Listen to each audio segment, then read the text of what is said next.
दोस्तों, आज की क्लास में हम लोग भारतीय संविधान के 40 इंपॉर्टेंट क्वेश्चन को प्रैक्टिस करने वाले हैं। ये सभी क्वेश्चन वे क्वेश्चन हैं जो आप लोग के एग्जाम में बार बार पूछे जाते हैं। चलिए हम लोग क्लास को शुरू करते हैं। क्वेश्चन नंबर 1 पूछा गया है, भारतीय संविधान में कुल कितनी अनुसूचियां हैं। देखिए, प्रेजेंट टाइम में भारतीय संविधान में कुल 12 अनुसूचियां हैं। ऑप्शन नंबर सी सही हो जाएगा, 12। अगला क्वेश्चन देखिए, क्वेश्चन नंबर 2। क्वेश्चन नंबर 2 में पूछा गया है, निम्नलिखित में से किस अधिकार को डॉक्टर भीमराव अंबेडकर ने संविधान का हृदय और आत्मा बताया था। बहुत ही इंपॉर्टेंट क्वेश्चन है, बार बार आप लोग के एग्जामिनेशन में पूछा जाता है। देखिए, डॉक्टर भीमराव अंबेडकर ने संविधान का हृदय और आत्मा बताया था संवैधानिक उपचारों का अधिकार को। यहाँ पे ऑप्शन नंबर बी सही हो जाएगा, संवैधानिक उपचारों का अधिकार। अगला क्वेश्चन देख लीजिए, क्वेश्चन नंबर 3। भारतीय संविधान के अनुच्छेद 368 का संबंध किससे है। देखिए, भारतीय संविधान में बहुत से अनुच्छेद हैं, जिसमें अनुच्छेद 368 जो है 368, इसका संबंध है संविधान संशोधन की प्रक्रिया से। ऑप्शन नंबर सी सही हो जाएगा, संविधान संशोधन की प्रक्रिया से। अगला क्वेश्चन देखिएगा, क्वेश्चन नंबर 4। संसद के 2 सत्रों के बीच की अवधि कितने माह से अधिक नहीं होनी चाहिए। देखिए, संसद जो होता है उसमें 2 सत्रों के बीच की जो अवधि होती है, टाइम होता है, वो कितने माह से अधिक नहीं होना चाहिए। तो ऑप्शन नंबर डी सही हो जाएगा, 6 माह। 6 माह से अधिक नहीं होना चाहिए। अगला क्वेश्चन, क्वेश्चन नंबर 5। राज्यसभा का सदस्य बनने के लिए आवश्यक न्यूनतम आयु कितनी होनी चाहिए। देखिए, राज्यसभा और लोकसभा 2 सभा होती है, तो राज्यसभा का सदस्य बनने के लिए न्यूनतम जो आयु है वो होना चाहिए 30 वर्ष। ऑप्शन नंबर सी सही हो जाएगा, 30 वर्ष। अगला क्वेश्चन, क्वेश्चन नंबर 6। किस समिति ने त्रिस्तरीय पंचायत प्रणाली की अनुशंसा की। देखिए, त्रिस्तरीय पंचायत प्रणाली की अनुशंसा किस समिति ने की। तो इसका सही आंसर है बलवंत राय मेहता समिति थी। तो यहाँ पे ऑप्शन नंबर सी सही हो जाएगा, 6वें का ऑप्शन नंबर सी सही हो जाएगा, बलवंत राय मेहता समिति। अगला क्वेश्चन, क्वेश्चन नंबर 7। लोकसभा का एक सत्र एक वर्ष में न्यूनतम कितनी बार बुलाया जाता है। देखिए, लोकसभा का जो सत्र होता है एक वर्ष में न्यूनतम 2 बार बुलाया जाता है। ऑप्शन नंबर ए सही हो जाएगा। अगला क्वेश्चन देखिएगा, क्वेश्चन नंबर 8। भारत के संविधान के अनुच्छेद 243 निम्नलिखित में से किसकी व्याख्या करता है। देखिए, अनुच्छेद 243 जो होता है पंचायती राज प्रणाली से संबंधित है। तो यहाँ पे ऑप्शन नंबर डी सही हो जाएगा, पंचायती राज प्रणाली। बहुत ही इंपॉर्टेंट अनुच्छेद है, बहुत ही इंपॉर्टेंट आर्टिकल्स है ये अनुच्छेद 243। इसका संबंध किससे है, पंचायती राज प्रणाली से। ऑप्शन नंबर डी सही है। अगला क्वेश्चन देखिएगा, क्वेश्चन नंबर 9। संविधान सभा की प्रथम बैठक कब हुई थी। देखिए, संविधान सभा की जो प्रथम बैठक हुई थी वो हुई थी 9 दिसंबर 1946 को। ऑप्शन नंबर डी सही हो जाएगा, 9 दिसंबर 1946 को संविधान सभा की प्रथम बैठक हुई थी। अगला क्वेश्चन देखिएगा, क्वेश्चन नंबर 10। भारत का संविधान सभा द्वारा कब अपनाया गया था। देखिए, कब अपनाया गया था, इसका सही आंसर हो जाएगा 10वें का ऑप्शन नंबर सी, 26 नवंबर 1949 को। भारत का संविधान सभा द्वारा कब अपनाया गया था। तो अपनाया गया था 26 नवंबर 1949 को। कब लागू किया गया था क्वेश्चन आता, अभी आगे हमने क्वेश्चन लिया कब लागू किया गया था, देखेंगे। देखिए, भारत का सर्वोच्च नागरिक सम्मान कौन सा है। देखिए, भारत का जो सबसे उच्च नागरिक सम्मान है, सर्वोच्च नागरिक सम्मान जिसको बोलते हैं सबसे ऊंचा नागरिक सम्मान, वो है Bharat Ratna. Option number D से हो जाएगा, भारत रत्न। सर्वोच्च नागरिक सम्मान है भारत का भारत रत्न। अगला क्वेश्चन देखिएगा, क्वेश्चन नंबर 12। भारत का संविधान सभा द्वारा कब लागू किया गया था। अभी हमने क्वेश्चन क्या देखा कि भारत का संविधान कब अपनाया गया था, वो था 1949 में। देखिए, ये क्वेश्चन हम लोगों ने अभी देखा था क्वेश्चन नंबर 10 में। यह था कि भारत का संविधान सभा द्वारा कब अपनाया गया। इसका सही आंसर क्या था, 26 नवंबर 1949। अब क्वेश्चन ये कि कब लागू किया गया। ये 2 क्वेश्चन आप लोग के एग्जाम में बार बार पूछे जाते हैं। देखिए, लागू किया गया कब, 26 जनवरी 1950 को। 26 जनवरी 1950 को लागू किया गया था। तो यहाँ पे 12 का ऑप्शन नंबर सी सही हो जाएगा, 26 जनवरी 1950 को लागू किया गया। अगला क्वेश्चन देखिएगा, क्वेश्चन नंबर 13 में पूछा गया है, भारत के संविधान में कुल कितनी अनुसूचियां थीं। देखिए, मूल संविधान की बात हो रही है। अभी जो प्रेजेंट टाइम में 12 अनुसूचियां हैं, जैसा कि हमने क्वेश्चन नंबर 1 में देखा। अब कितनी अनुसूचियां थी, इसका मतलब कि पास्ट में पूछा जा रहा है। तो मूल संविधान में जो कुल अनुसूचियां थी 8 थी, प्रेजेंट में कितना है 12। यहाँ पे ऑप्शन नंबर ए सही है। अगला क्वेश्चन देखिएगा, क्वेश्चन नंबर 14, भाषा के आधार पर राज्यों का पुनर्गठन किस वर्ष में किया गया था? देखिए, भाषा के आधार पर जो राज्यों का पुनर्गठन हुआ था वो हुआ था 1956 में। बहुत इंपॉर्टेंट क्वेश्चन है, आप लोग के एग्जामिनेशन में बार बार पूछा जाता है। भाषा के आधार पर राज्यों का पुनर्गठन किस वर्ष में किया गया था? 1956 में। अगला क्वेश्चन देखिएगा, क्वेश्चन नंबर 15, मूल संविधान में कुल कितने अनुच्छेद थे? देखिए, मूल संविधान में कुल 395 अनुच्छेद थे। ऑप्शन नंबर डी सही हो जाएगा। 395 आर्टिकल्स थे कब? मूल संविधान में। अगला क्वेश्चन देखिए, क्वेश्चन नंबर 16, भारत की संविधान सभा किसके कहने पर बनाई गई थी? किसके सिफारिश पर या किसके कहने पर बनाई गई थी? यहाँ पे ऑप्शन हम लोग को दिया गया है, Cripps mission, Wavell plan, cabinet mission, August offer. यहाँ पे सही आंसर है option number C, cabinet mission. Cabinet mission के कहने पर भारत की संविधान सभा किसके कहने पर बनाई गई थी? कैबिनेट मिशन के कहने पर। अगला क्वेश्चन देखिएगा, क्वेश्चन नंबर 17, भारतीय संविधान का कौन सा भाग संविधान की आत्मा कहलाता है? अनुच्छेद, अनुसूची, प्रस्तावना, 10वीं अनुसूची। देखिए, इसका सही आंसर है ऑप्शन नंबर सी, प्रस्तावना। प्रस्तावना को भारतीय संविधान का आत्मा कहा जाता है। अगला क्वेश्चन देखिएगा, क्वेश्चन नंबर 18, भारत के राष्ट्रपति का कार्यकाल कितने वर्ष का होता है? देखिए, भारत के जो राष्ट्रपति होते हैं उनका कार्यकाल होता है 5 वर्ष का। ऑप्शन नंबर डी सही हो जाएगा, 5 वर्ष। अगला क्वेश्चन, क्वेश्चन नंबर 19, लोकसभा के सदस्यों का कार्यकाल कितने वर्ष का होता है? लोकसभा के सदस्यों का कार्यकाल होता है 5 वर्ष। ऑप्शन नंबर ए सही है। अगला क्वेश्चन देखिएगा, क्वेश्चन नंबर 20, किस संशोधन के द्वारा भारतीय संविधान की उद्देशिका में परिवर्तन किया गया था? देखिए, भारतीय संविधान की उद्देशिका में जो परिवर्तन किया गया था वो किस नियम के द्वारा किया गया था?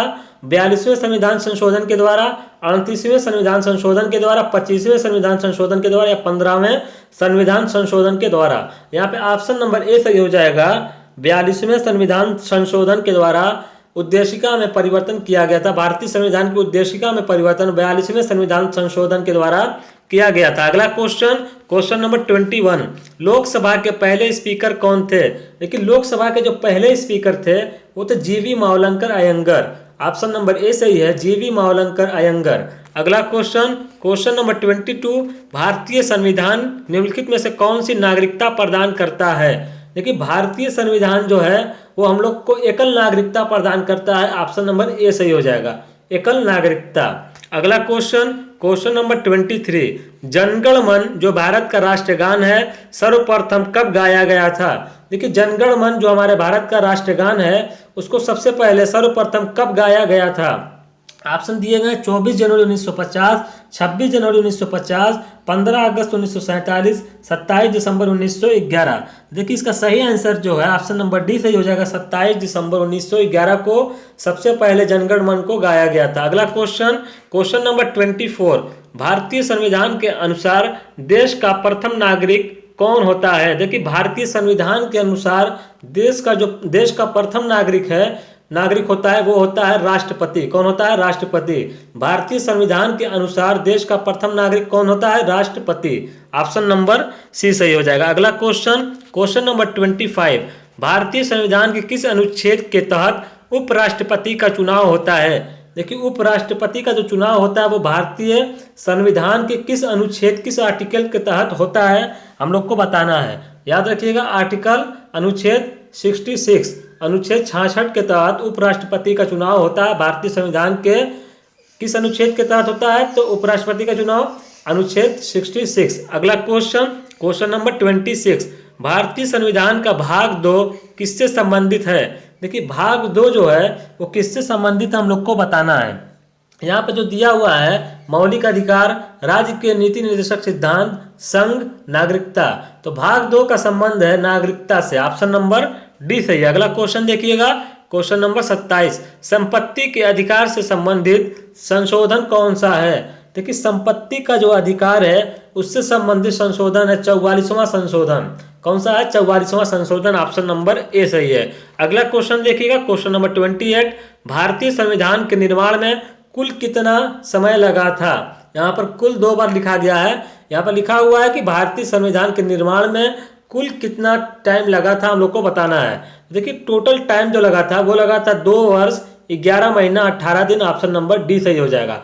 भारतीय संविधान के निर्माण में टोटल टाइम जो लगा था कुल समय वो लगा था 2 वर्ष 11 महीना 18 दिन। ऑप्शन नंबर डी सही है। अगला क्वेश्चन देखिएगा, क्वेश्चन नंबर 29 में पूछा गया है संविधान का 52वां संशोधन संबंधित है कि 52वां संशोधन जो है संविधान का वो संबंधित है दल बदल से। किससे संबंधित है? दल बदल से। तो यहाँ पे ऑप्शन नंबर सी सही है। अगला क्वेश्चन, क्वेश्चन नंबर 30 पूछा गया भारतीय संविधान के किन अनुच्छेद में नागरिकता संबंधी प्रावधान किए गए हैं। देखिए नागरिकता संबंधी प्रावधान किस अनुच्छेद में किए गए हैं हम लोग को बताना है। तो यहाँ पे जो दिया हुआ अनुच्छेद 5 से 11 यही सही हो जाएगा। इसी में नागरिकता संबंधी प्रावधान किए गए आर्टिकल्स 5 से 11, अनुच्छेद 5 से 11 में ऑप्शन नंबर सी सही है। अगला क्वेश्चन, क्वेश्चन नंबर 31 संविधान सभा के अस्थायी अध्यक्ष कौन थे। देखिए अस्थायी अध्यक्ष और अस्थायी अध्यक्ष दोनों क्वेश्चन आप लोग के एग्जामिनेशन में पूछे जाते हैं। यहाँ पर क्या पूछा गया कि संविधान सभा के अस्थायी अध्यक्ष कौन थे।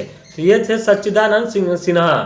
हो जाएगा ऑप्शन नंबर डी सही हो जाएगा। 31 का हो जाएगा ऑप्शन नंबर डी। सच्चिदानंद सिन्हा क्या थे? अस्थायी अध्यक्ष थे। अगला क्वेश्चन, क्वेश्चन नंबर 32 संविधान सभा के संवैधानिक सलाहकार कौन थे। देखिए संवैधानिक सलाहकार कौन था? वो थे बेनेगल नरसिंह राव। बेनेगल नरसिंह राव ये थे संवैधानिक सलाहकार। ऑप्शन नंबर सी सही। अगला क्वेश्चन, क्वेश्चन नंबर 33 11 दिसंबर 1946 को किसे संविधान सभा का अस्थायी अध्यक्ष चुना गया। अभी हम लोग देखे थे अस्थायी अध्यक्ष, अब हम लोग देख रहे हैं अस्थायी अध्यक्ष। अस्थायी अध्यक्ष किसे चुना गया था हम लोग को बताना है। तो यहाँ पे सही आंसर है option number D doctor Rajendra Prasad को 11 दिसंबर 1946 को संविधान सभा का अस्थायी अध्यक्ष चुना गया था। ऑप्शन नंबर डी सही। अगला क्वेश्चन देख लीजिएगा, क्वेश्चन नंबर 34 भारतीय संविधान सभा के प्रारूप समिति के अध्यक्ष कौन थे। देखिए प्रारूप समिति के अध्यक्ष कौन थे हम लोग को बताना है। यहाँ पर ऑप्शन दिए गए डॉक्टर भीमराव अंबेडकर, डॉक्टर राजेंद्र प्रसाद, पंडित जवाहरलाल नेहरू, सरदार वल्लभ भाई पटेल। तो यहाँ पे जो सही आंसर हम लोग को मिलेगा वो है 34 का ऑप्शन नंबर ए डॉक्टर भीमराव अंबेडकर भारतीय संविधान सभा के प्रारूप समिति के अध्यक्ष थे। तो यहाँ पे ऑप्शन नंबर ए सही है। अगला क्वेश्चन, क्वेश्चन नंबर 35 में पूछा गया संविधान सभा का भाग 3 किससे संबंधित है। देखिए भाग 3 का संबंध किससे हम लोग को बताना है। याद रखिएगा भाग 3 जो है वो मौलिक अधिकार से संबंधित है। मौलिक अधिकार, संविधान का भाग 3 किससे संबंधित है? मौलिक अधिकार से। ऑप्शन नंबर सी सही है। अगला क्वेश्चन देखिएगा, क्वेश्चन नंबर 36 संविधान के किस भाग को भारत का मैग्ना कार्टा कहा जाता है। देखिए संविधान का एक पार्ट्स है, एक भाग है जिसको हम लोग बोलते हैं भारत का मैग्ना कार्टा, वो है भाग 3। ऑप्शन नंबर सी सही हो जाएगा, भाग 3। अगला क्वेश्चन, क्वेश्चन नंबर 37 संविधान में मौलिक अधिकारों से संबंधित अनुच्छेद कौन से हैं। देखिए मौलिक अधिकार से संबंधित अनुच्छेद कौन से हम लोग को बताना है। तो वो है अनुच्छेद 12 से 35। ऑप्शन नंबर सी सही हो जाएगा।